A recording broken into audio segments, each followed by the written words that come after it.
a son importance. Mais donc ce qui se passe, c'est deux jeunes thésards, l'un à la London School of Economics, l'autre dans une université de South London, je crois, qui, pour toutes sortes de raisons, qui sont des raisons biographiques qui leur appartiennent, décident qu'il est important, à un moment donné, de rassembler sur papier, à l'invitation, en l'occurrence, d'abord d'une publication, qui va être une publication papier, puis qui a jamais eu lieu, et puis donc finalement, en fait, ça s'est retrouvé sur Internet, sur le site, un site de juriste d'ailleurs, le site Critical Legal Thinking.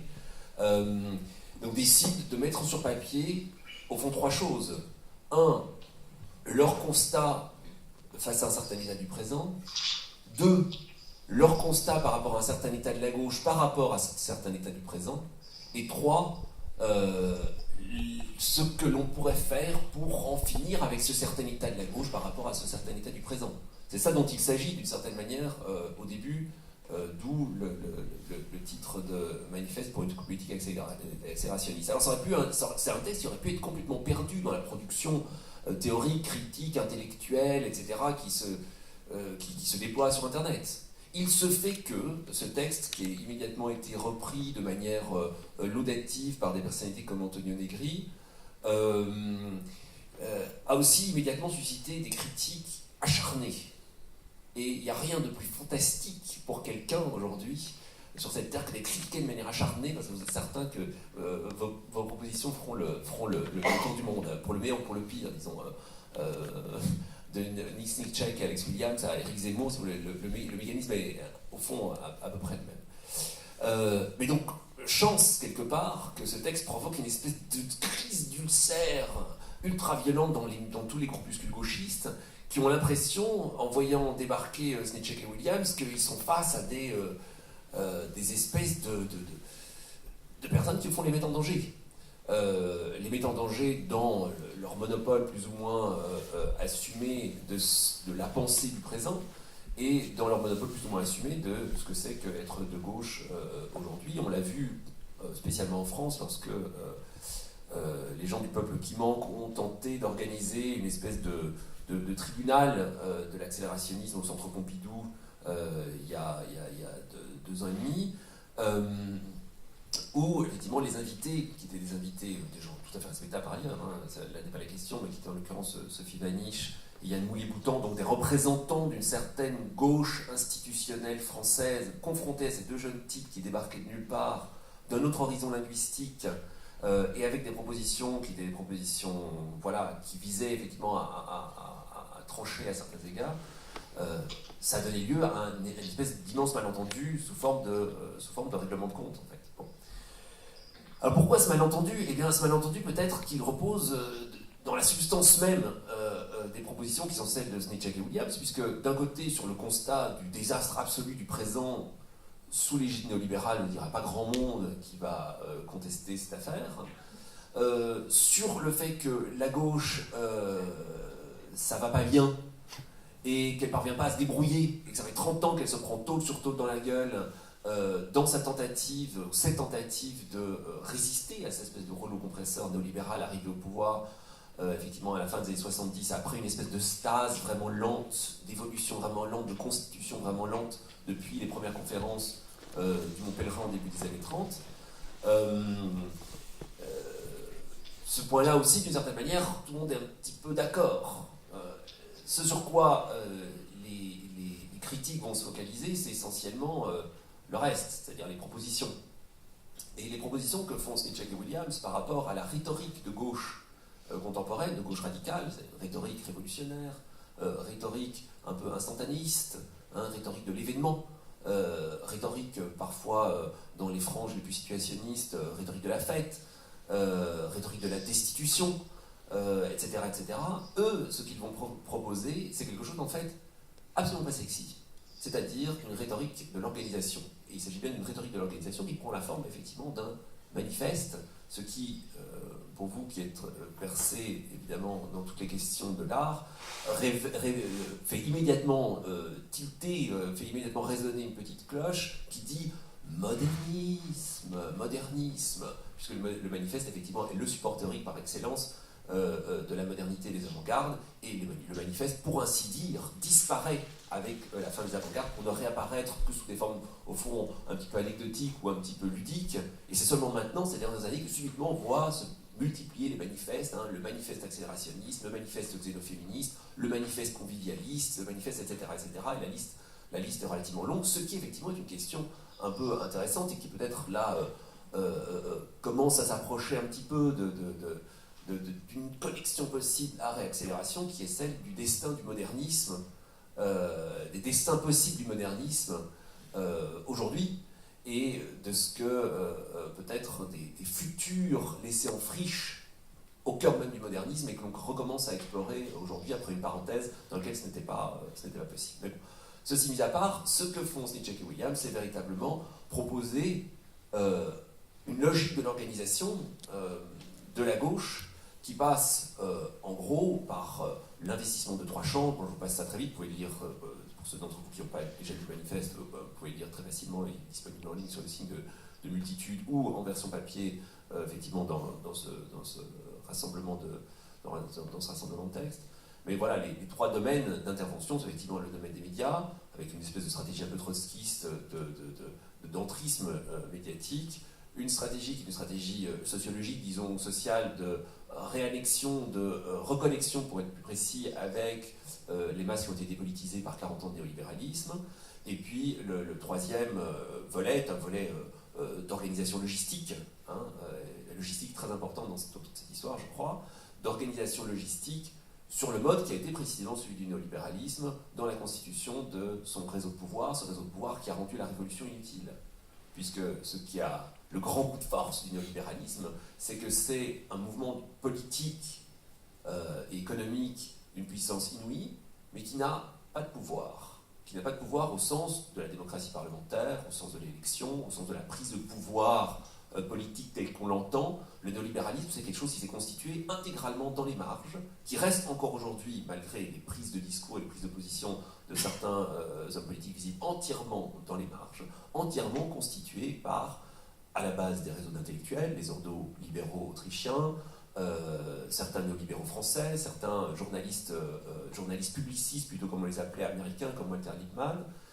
Et ça s'est constitué sous la forme, effectivement, à partir des conférences du Mont-Pèlerin et de la première conférence Lippmann de Paris de 1928, pendant un demi-siècle, sous la forme de l'élaboration progressive d'une espèce de filet tentaculaire de relations individuelles, prenant des formes institutionnelles sous la forme effectivement du think tank comme modèle, si vous voulez, du nœud dans ce filet recouvrant progressivement le monde, de telle sorte que au moment où s'effondre l'équilibre keynésien d'après-guerre, eh bien, les hommes politiques qui avaient des sympathies néolibérales se sont, d'une certaine manière, retrouvés immédiatement happés par les cercles néolibéraux qui ont vu, au fond, le pouvoir leur tomber tout cuit dans les mains sans avoir rien à faire. Ça s'appelle Margaret Thatcher, ça s'appelle de manière indirecte François Mitterrand via Jacques Delors, ça s'appelle évidemment Ronald Reagan, etc., etc., etc. Donc cette histoire, c'est une proposition qui tranche ça, de dire ces mecs-là ont été beaucoup plus intelligents que la gauche. C'est une proposition un petit peu déprimante. C'est une proposition qui implique une forme de travail politique et une forme de travail révolutionnaire, entre guillemets, tout à fait différent que ce à quoi on avait été habitué et que ce à quoi, disons, une certaine effectivement rhétorique de gauche relativement satisfaite de sa marginalité, relativement satisfaite du fait qu'elle était du bon côté du manche, et nous avait mis dans l'incapacité, disons, de prendre véritablement en considération. Et c'est pour relayer ça, et je termine, et c'est pour relayer ça que j'ai décidé effectivement de rassembler une série de textes suscités par le débat, les critiques aussi bien que ceux qui ont tenté de prendre en charge le fait qu'il s'agissait d'un manifeste, peut-être d'un genre nouveau, peut-être c'est là que la rupture avec le modernisme se fait, c'est-à-dire un manifeste qui n'est pas, comme les manifestes futuristes par exemple, un programme voulant se réaliser lui-même, mais un ensemble de propositions dont le seul intérêt, la seule efficacité sont les suites qui pourront en être données, sous forme d'une espèce d'art des conséquences, comme ça, un petit peu deleuzien, si vous voulez. Voilà, j'ai jugé que c'était intéressant de faire exister ça en France, étant donné que la langue française était la dernière langue dans laquelle véritablement, le manifeste avait été traduit. La dernière langue dans laquelle le débat prenait lieu, c'est une espèce de truc un peu angoissant, disons de retard, qui me paraissait nécessaire à combler, dont j'en ai profité, comme on était les derniers de la classe, j'en ai profité pour ajouter effectivement un certain nombre de conséquences qui ne figuraient pas dans d'autres volumes collectifs du même genre parus dans d'autres langues. Par exemple, je crois la tentative la plus intéressante de continuation, de construction de conséquences tirées du manifeste accélérationniste, à savoir le manifeste xénoféministe. Oui, tout à fait. Alors du coup, dans ton ouvrage, tu détailles comme ça plusieurs points qu'on peut d'ailleurs rappeler. Donc ça serait un peu de voir comment justement c'est un premier pas vers cette incarnation d'un manifeste comme ça qui plonge ses racines dans toute une histoire qui, tu l'as bien dit, démarre avec le futurisme russe ou avec les manuscrits de Marx de 1844 notamment. Et donc toi, tu l'incarnes en faisant plusieurs chapitres, c'est-à-dire accélérer la politique, accélérer le capitalisme, accélérer la révolution, accélérer l'humanité, la raison, l'automatisation, l'écologie, l'université et enfin accélérer le féminisme, donc avec le manifeste xénoféministe dont on va reparler. Et donc évidemment, dans le cadre qui est le nôtre, c'est-à-dire d'une foire d'art contemporain, on se demande évidemment pourquoi il manque un chapitre, et pourquoi il manque un chapitre qui s'appellerait justement accélérer l'art. La réponse vraiment cheap que je peux donner, c'est que simplement que j'ai pas trouvé de texte qui rassemblait de manière théorique cette volonté-là. Alors je ne sais pas très bien comment est-ce qu'on peut l'expliquer, d'autant plus que d'après ce qu'on m'a dit, le manifeste accélérationniste a été très très lu très vite en école d'art. C'était Tristan Garcia qui me racontait comme ça un jour, quand il enseignait à Genève, c'est-à-dire en gros jusqu'à l'an dernier, ses étudiants venaient toujours le trouver avec réalisme spéculatif, ontologie orientée objet, accélérationnisme, comme si effectivement il y avait quelque chose là qui était de l'ordre d'une nouveauté possible qui pouvait nourrir un travail artistique. Le truc, c'est que comment dire, je crois que pour pouvoir répondre à ça et pour pouvoir aussi tenter de donner un sens à cette expression art et accélération, il faudrait faire toute une réflexion que je ne suis pas sûr de pouvoir mener sur, au fond, le malentendu permanent qui existe entre art et théorie, qui est un malentendu très productif, mais qui est un malentendu, au sens où les contraintes pas au sens simplement institutionnel, etc., mais les contraintes au sens stingersien du terme, c'est-à-dire ce qui vous fait faire quelque chose, sont évidemment pas les mêmes. Et une l'appropriation de théorie par un artiste, même si ensuite elle redonne lieu à une théorie formulée par un artiste, obéit à des contraintes tout à fait différentes, à des modes d'adresse et à des façons d'intervenir dans le monde qui sont effectivement très très différentes de celles d'un théoricien lui-même. C'est un peu plat comme explication, mais je pense qu'à la base du rapport entre art et accélérationnisme, qui à nouveau est un mauvais mot, puisque c'est vraiment à la base politique accélérationniste. C'est ça dont il s'agit, politique de gauche.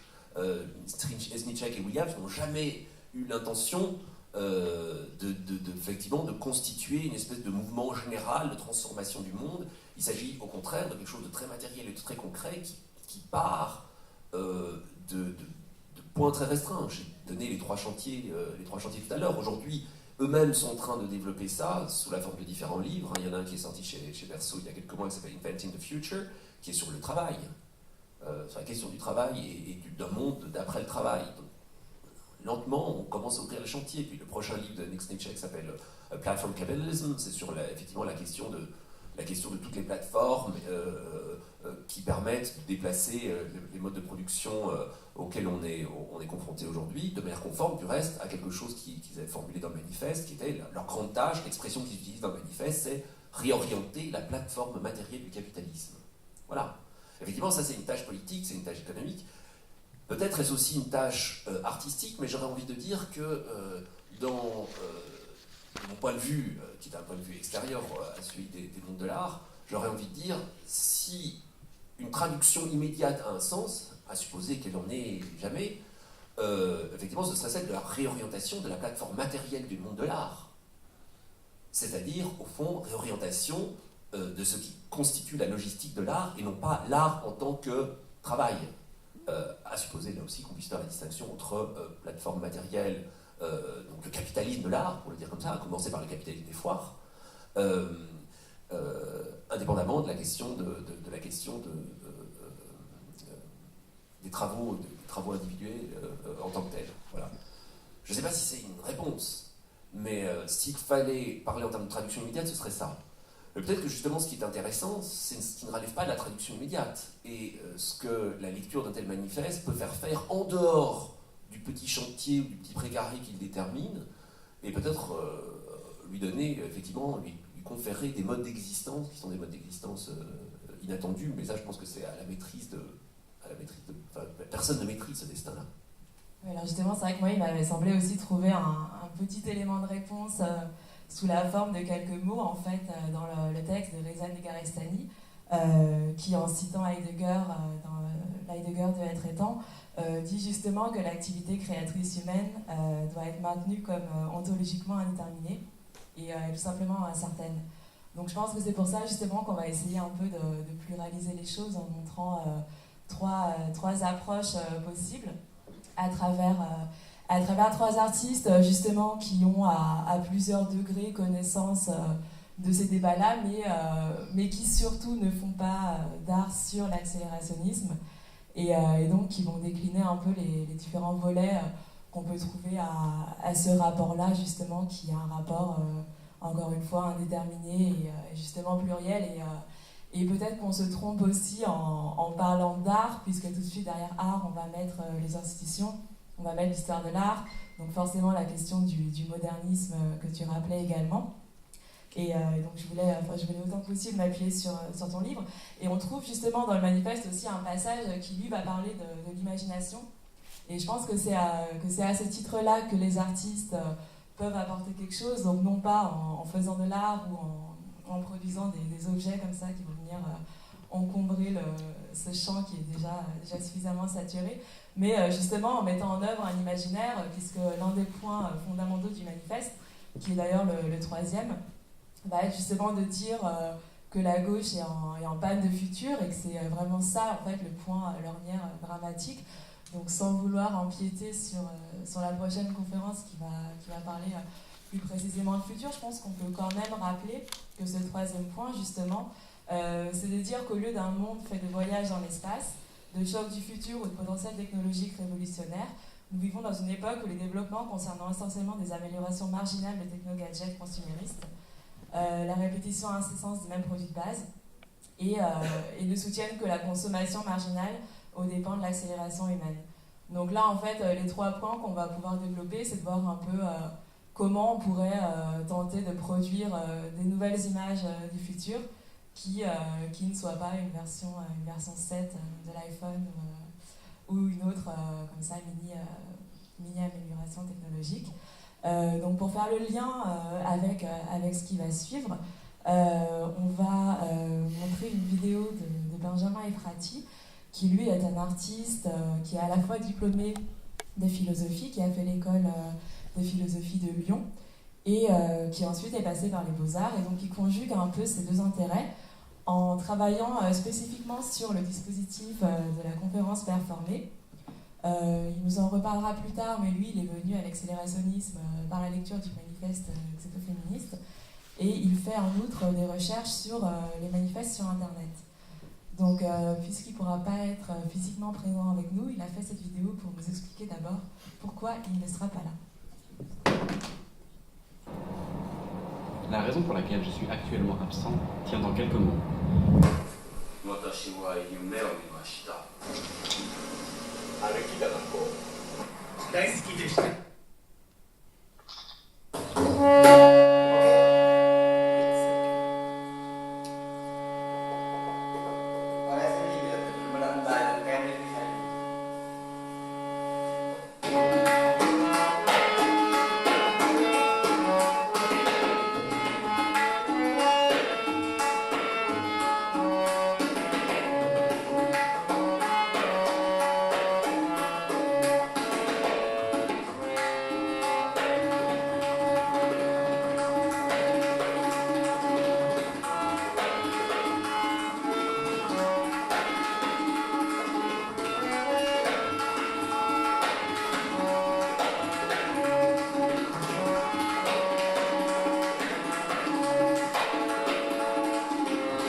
言いました。何してる？ダメだ。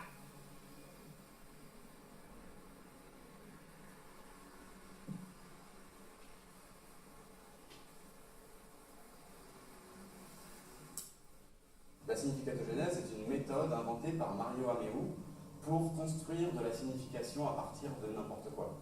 Donc on va prendre n'importe quoi, et on va les mettre ensemble, et par l'action de cette méthode de significatogenèse, on va produire du sens.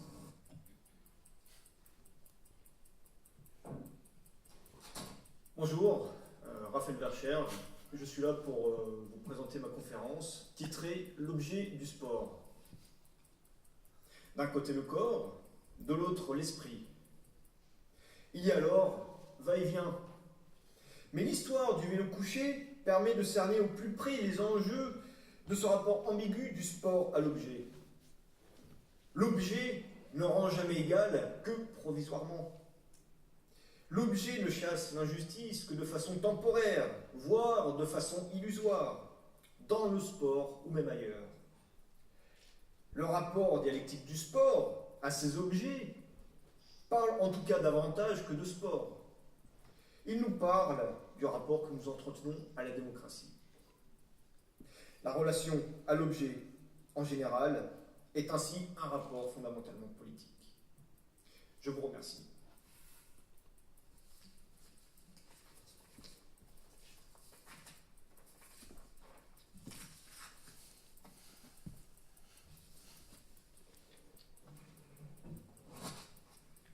Zankoku wa doko desu ka?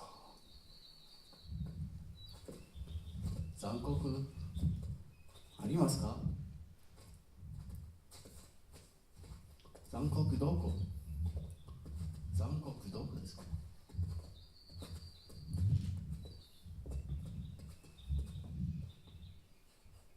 Zankoku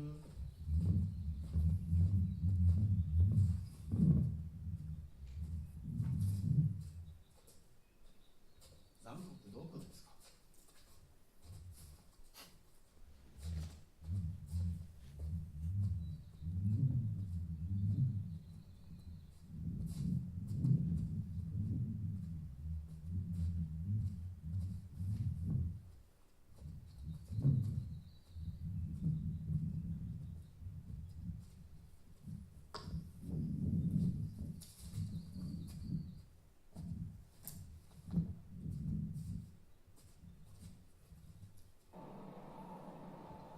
Interlude.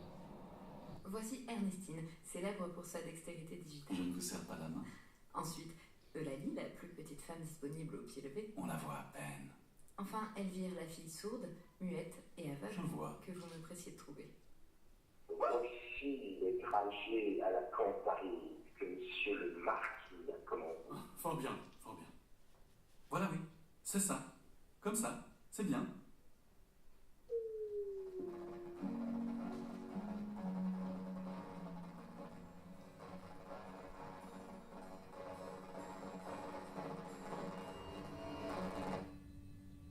Que diantre! C'était donc toi, Faquin. Je sais que tu ne crois pas aux fables de la religion, et c'est pour cela même que je t'ai choisi. Je suis la cruauté, Donatien. Je suis ton Dieu. Je vais t'aider à écrire ton œuvre.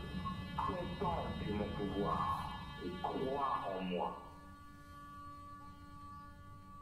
C'est pas des histoires pour les petites filles que tu racontes là. Désolé, mais j'espère que tu as compris ce que je voulais dire. Exemple de raisonnement circulaire. Dieu existe, c'est écrit dans la Bible. Or, tout ce que dit la Bible est vrai, parce qu'elle a été écrite par Dieu. Donc, selon toutes ces prémices, le communisme est le destin de l'humanité. Même Marx n'en découvre pas la proposition 4 au terme de son raisonnement. Il a construit toute sa théorie en fonction de l'idée que le communisme est le destin de l'humanité. Deux prémices sont sous-entendues dans le schéma de la pensée de Marx. Numéro 5. L'humanité doit nécessairement être communiste. Moi, Marx, j'en suis sûr. 6. Si la société actuelle n'est pas communiste, c'est parce que cela arrivera au terme d'un processus historique. C'est uniquement suite à l'intégration de ces deux affirmations que nous pouvons aboutir à la conclusion de Marx. L'ange est tourné vers le passé, et par là Walter Benjamin propose d'agir par l'histoire sur le passé plutôt que de chercher, comme Marx ou Hegel, à produire un discours sur l'avenir. L'instrument au moyen duquel la classe dominante exerce le progrès historique est le temps. Déjà, l'esthétique transcendantale de Kant affirmait l'inexistence de l'espace et du temps en tant qu'ils ne sont que les conditions de possibilité de la perception.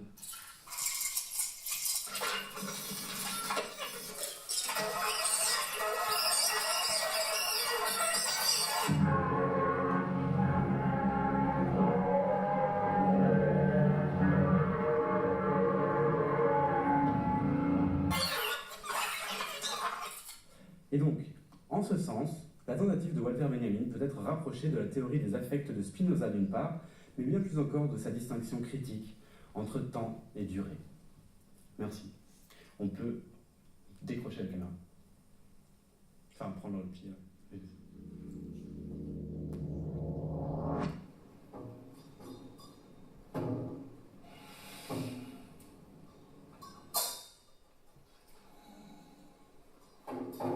Les scientifiques ont longtemps cru que l'Homo sapiens était le seul être qui était capable de produire de l'art.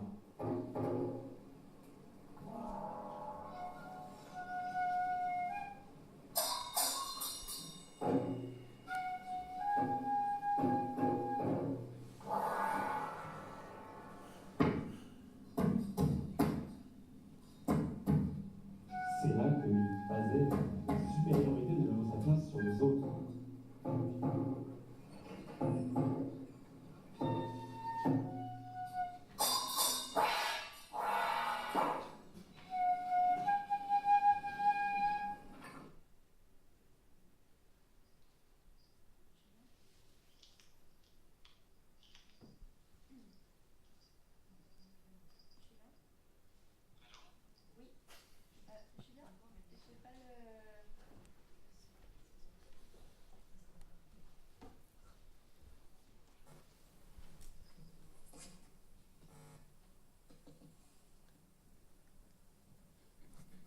Oui, ok.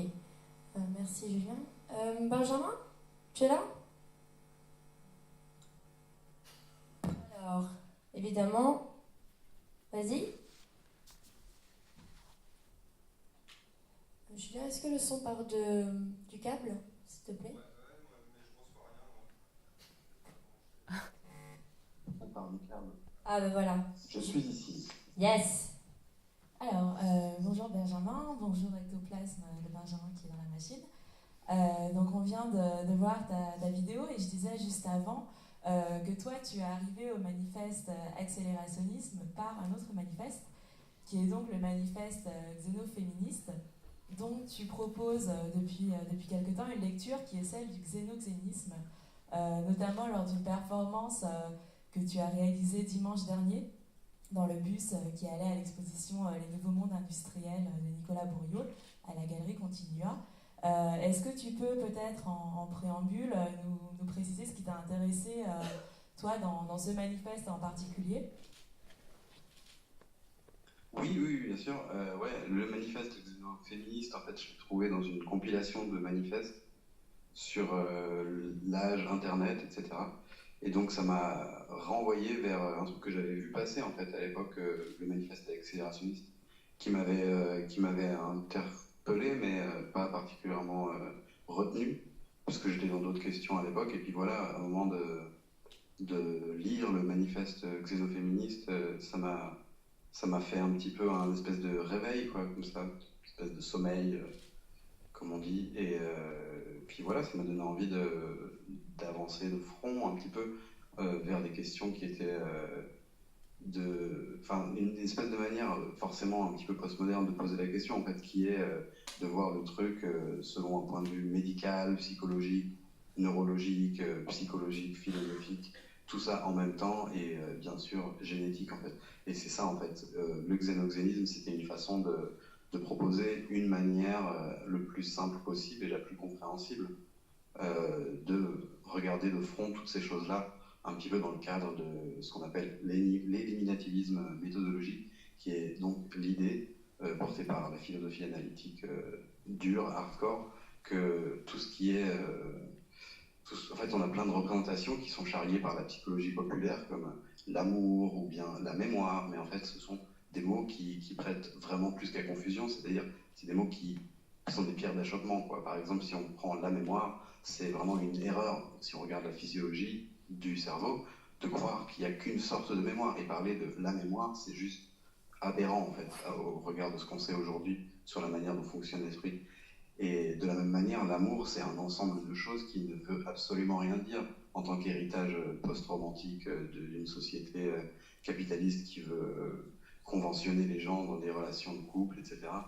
Donc voilà, dans cette approche-là, j'ai essayé de faire un truc qui soit comestible sous la forme d'un petit livre illustré qui était donc écrit en anglais et traduit en direct par des japonaises au public qui allait à la galerie.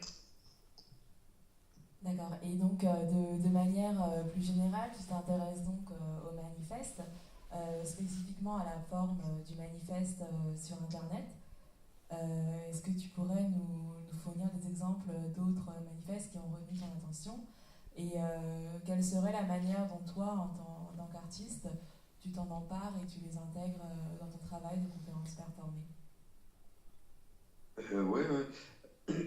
En fait, pour faire court, moi je suis venu à l'art assez rapidement, même quand j'étais en philosophie, c'était quelque chose qui était en fait une obsession, quelque chose qui me concernait sans cesse.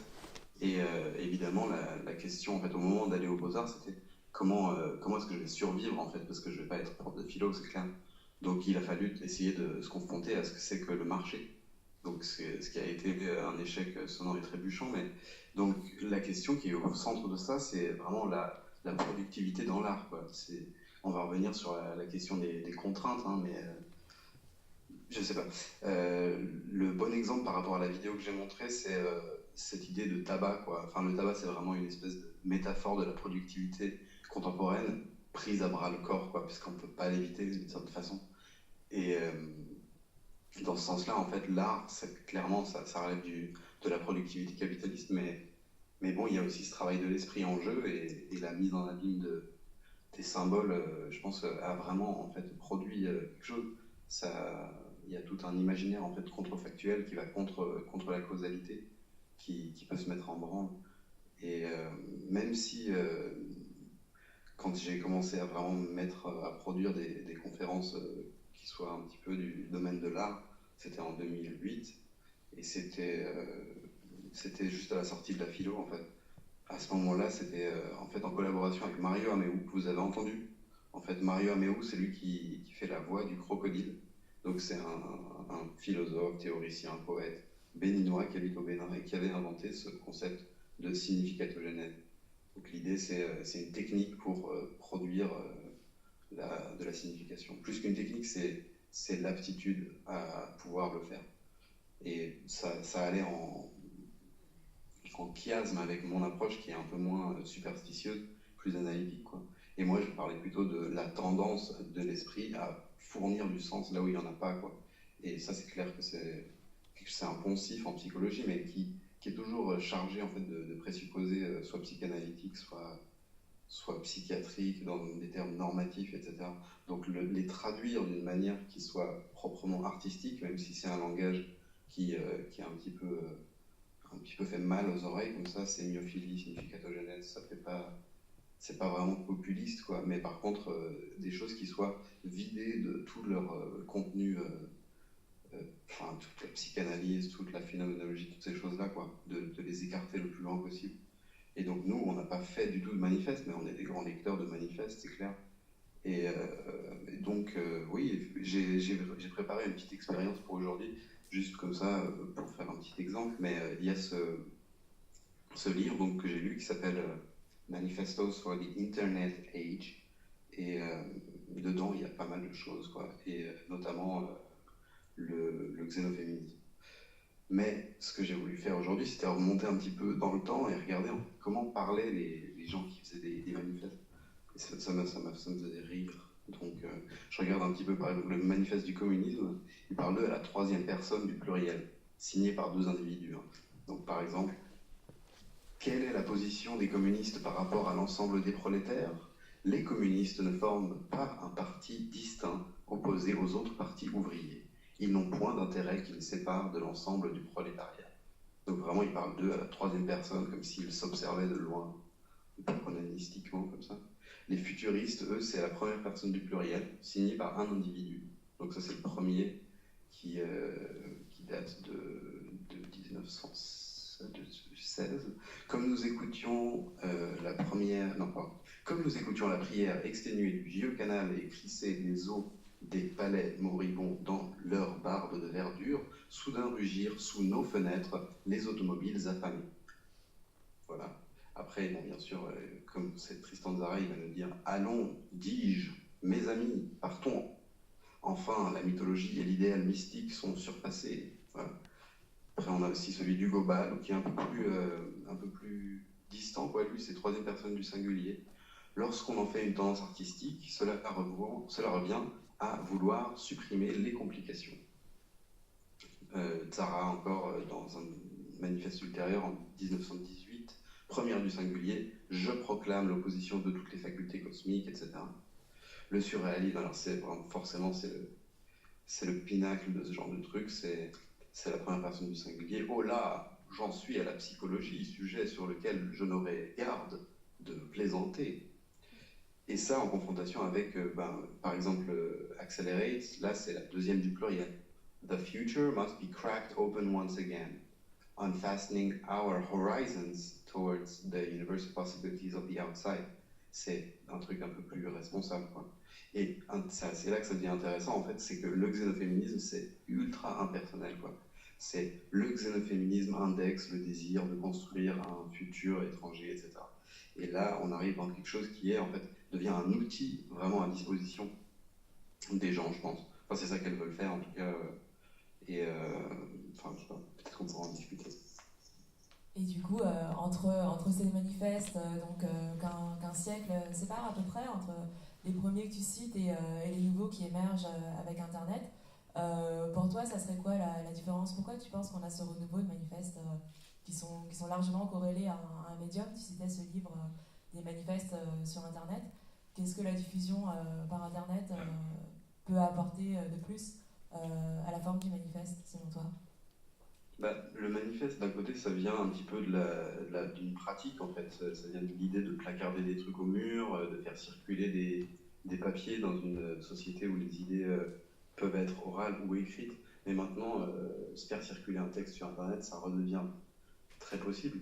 Donc je pense que c'est pour ça que c'est important, en fait, aujourd'hui. Des textes qui circulent et qui sont à la portée de tous et qui veulent être utilisés, en fait. Qui ne veulent pas convaincre tout le monde de revenir dans une chapelle, comme par exemple les communistes, mais qui veulent plutôt dire, voilà, on est en train de mettre au point des outils de pensée, ils sont à prendre, quoi.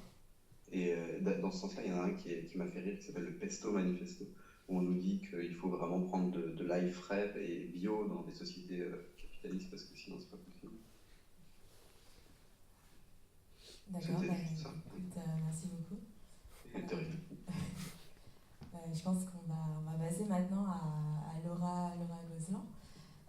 Donc Laura, toi tu es diplômée des arts décoratifs et du frénois.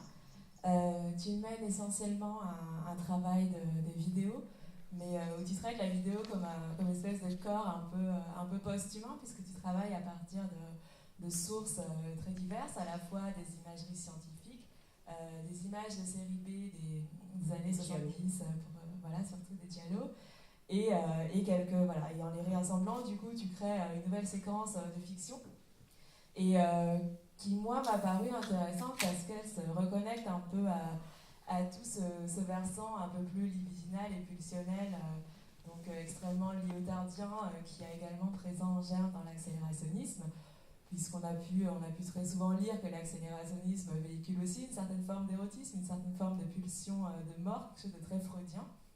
Et donc chez toi, Laura, on peut voir un peu comment cet imaginaire-là, en fait, ne naît pas avec un manifeste qui apparaît en 2013, mais qu'il y a toujours comme ça dans les sociétés modernes, où on a l'impression que tout est lissé par une facture numérique. Il y a quand même un retour du refoulé comme ça et de certains archétypes qui sont toujours là. Et du coup, donc toi, tu as lu tous ces textes. Je sais que tu es plutôt au courant de ces questions de réalisme spéculatif et d'accélérationnisme. Donc du coup, est-ce que tu pourrais nous présenter la vidéo que tu vas nous... Ok, je vais la présenter peut-être sous un autre jour. Parce que c'est une vidéo qui s'intéresse quand même un petit peu au programme de conditionnement du complexe militaro-industriel américain.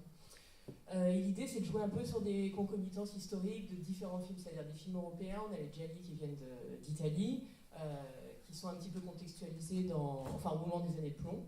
On a ce programme Apollo où en effet qui véhicule un peu des images de maîtrise, d'ordre, des choses comme ça assez puissamment viriles. Et on a l'imagerie aussi française d'un film d'Alain Verneuil qui s'appelle Iconicar, qui va montrer une sorte de thriller politique, paranoïaque, ainsi de suite, sur fond d'architecture de pouvoir. Et en fait, là où le giallo et les images annexes au programme Apollo vont œuvrer, je pense que c'est en lardant un petit peu l'image de coups de couteau, de façon littérale, parce que c'est des films de couteaux, c'est des films d'armes blanches où on va aller percer à la fois la matière de l'écran, la matière de l'image, et à la fois percer les corps. Et je pense qu'il y a une sorte de collision qui se crée comme ça et qui génère une espèce de matière filmique vers laquelle on est attiré, comme, je sais pas, dans un motif de binge-watching, il me semble.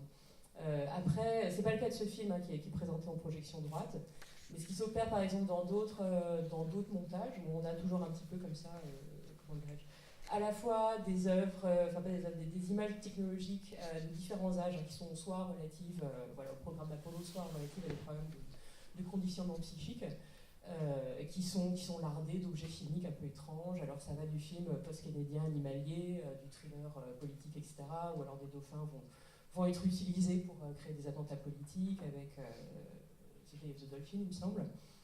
Des films un peu de mythologie transhumaine des années 70, toutes sortes d'objets comme ça qui ont une concomitance historique politique et qui en même temps jouent sur des registres d'images assez différentes et qui vont, comme tu dis, créer une espèce de texture désirante un petit peu de l'image elle-même.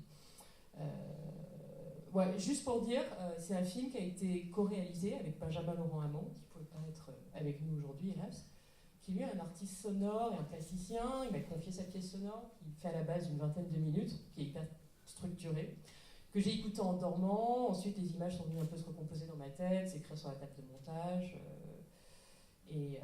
Voilà.